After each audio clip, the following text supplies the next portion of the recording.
ইন্ডিয়াতে ৮০% claim delay হয় nominee update না করার জন্য। আপনি কি সেফ? ধরুন আপনি ফ্যামিলি প্রোটেকশনের জন্য একটি লাইফ বা হেলথ ইন্স্যুরেন্স নিয়েছেন। নমিনি হিসেবে যাকে রেখেছেন তিনি হয়তো দিদা, বাবা, মা অথবা দাদু।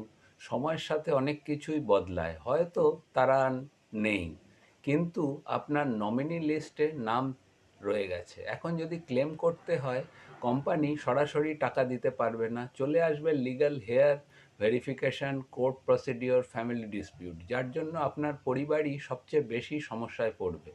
নমিনি মারা গেলে পরে ভ্যালিড থাকে, কিন্তু ক্লেম সেটেলমেন্ট হবে লিগ্যাল হেয়ার রুল অনুযায়ী। ফ্যামিলি প্রোটেকশন সঠিক রাখতে নমিনি আপডেট করা বাধ্যতামূলক। বছরে মিনিমাম একবার নমিনি চেক আপ করান। আপনার ইন্স্যুরেন্স পলিসির নমিনি কি আপডেট আছে? কমেন্টে লিখুন চেক। আমরা আপনাকে ফ্রি পলিসি চেক গাইডলাইন্স দেব। আমার নাম ইন্দ্রনীল।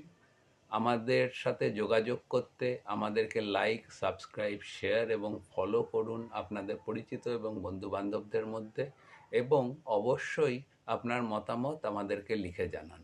ধন্যবাদ। নমস্কার। সকলে ভালো থাকবেন।